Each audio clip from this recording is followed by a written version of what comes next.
नमस्ते। आज हामी एउटा यस्तो विषयमा कुरा गर्दैछौं जुन हामी हरेक दिन समाचारमा सुन्छौं, तर धेरैलाई यसको भित्री प्रक्रिया थाहा नहुन सक्छ।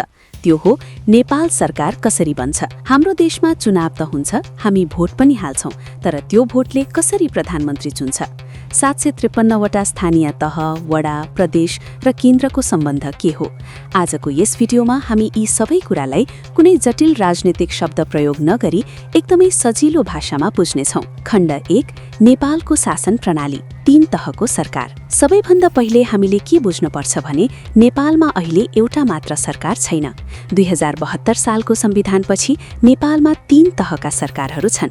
1. स्थानीय सरकार, जुन तपाईको गाउँपालिका वा नगरपालिकामा हुन्छ। 2. प्रदेश सरकार, जुन 7वटा प्रदेशहरूमा हुन्छन्। 3. संघीय सरकार, जसलाई हामी नेपाल सरकार भन्छौं, जुन काठमाडौँको सिंहदरबारबाट चल्छ। आज हामी सिंहदरबारमा बस्ने केन्द्रीय सरकार कसरी बन्छ भन्ने कुरामा केन्द्रित हुनेछौं। खण्ड 2, संसदको बनावट, जहाँबाट सरकार बन्छ। नेपाल सरकार बन्नका लागि सबैभन्दा महत्त्वपूर्ण ठाउँ संसद हो। हाम्रो संसदमा 2वटा सदन छन्, तर सरकार बनाउने मुख्य शक्ति प्रतिनिधि सभासँग हुन्छ। यस सभामा जम्मा 275 जना सांसदहरू हुन्छन्। यी 275 जना नै सरकार बनाउने चाबी हुन्। यी सांसदहरू 2 तरिकाले चुनिएर आउँछन्। प्रत्यक्ष चुनाव 165 सिट, देशभरिका 165वटा क्षेत्रबाट हामीले सिधै भोट हालेर जिताएका व्यक्तिहरू। समानुपातिक चुनाव 110 सिट, हामीले पार्टीलाई हालेको भोटको आधारमा छानिएर आउने व्यक्तिहरू। जब यी 275 जनाको चुनाव सकिन्छ, तब मात्र सरकार बन्ने बाटो खुल्छ। खण्ड 3, बहुमतको गणित, 138 को जादु। अब कुरा गरौं यी 275 जना मध्ये प्रधानमन्त्री को बन्छ त? यहाँ एउटा साधारण गणित छ। जसको पक्षमा 50% भन्दा बढी सांसद हुन्छन्, उही प्रधानमन्त्री बन्छ। 275 को आधा 137.5 हुन्छ। त्यसैले प्रधानमन्त्री बन्नका लागि 138 जना सांसदको समर्थन अनिवार्य चाहिन्छ। यसैलाई राजनीतिमा बहुमत भनिन्छ। खण्ड 4, सरकार गठनका विभिन्न बाटाहरू। नेपालको संविधानले सरकार बनाउनका लागि विभिन्न विकल्पहरू दिएको छ।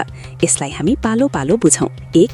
एउटै पार्टीको बहुमत, सबैभन्दा सजिलो बाटो। यदि चुनावमा कुनै एउटा पार्टीले एक्लै 138 वा सोभन्दा बढी सिट जित्यो भने राष्ट्रपतिले उक्त पार्टीको नेतालाई सिधै प्रधानमन्त्री नियुक्त गर्नुहुन्छ।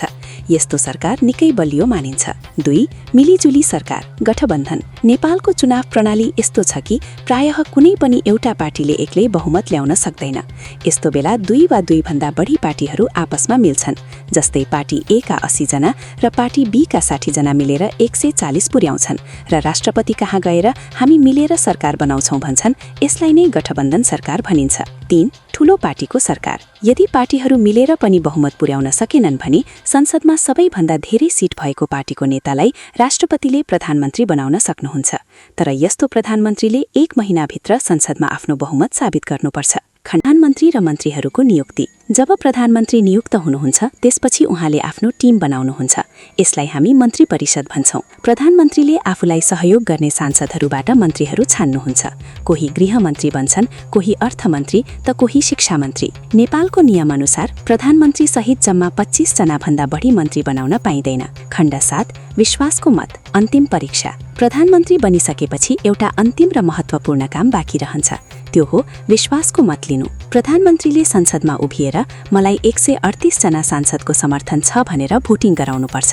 यदि त्यहाँ बहुमत पुग्यो भने उहाँको सरकार 5 वर्षका लागि पक्का हुन्छ। यदि बहुमत पुगेन भने सरकार ढल्छ र फेरि नयाँ प्रधानमन्त्री खोज्ने प्रक्रिया सुरु हुन्छ। छोटकरीमा भन्नुपर्दा नेपाल सरकार बन्ने प्रक्रिया तपाईको एउटा भोटबाट सुरु हुन्छ। तपाईले प्रत्यक्ष र समानुपातिक प्रणाली मार्फत सांसद छान्नुहुन्छ। ती सांसदहरू संसदमा जान्छन्। त्यहाँ बहुमत 138 जना पुर्याउने नेता प्रधानमन्त्री बन्छ र प्रधानमन्त्रीले मन्त्रीहरू छानेर देश चलाउने सरकार बनाउँछ। यो सम्पूर्ण प्रक्रिया हाम्रो लोकतन्त्रलाई बलियो बनाउनका लागि बनाइएको हो। हामीले जति राम्रो र इमानदार सांसद छान्छौं, त्यति नै राम्रो सरकार हाम्रो देशले पाउँछ।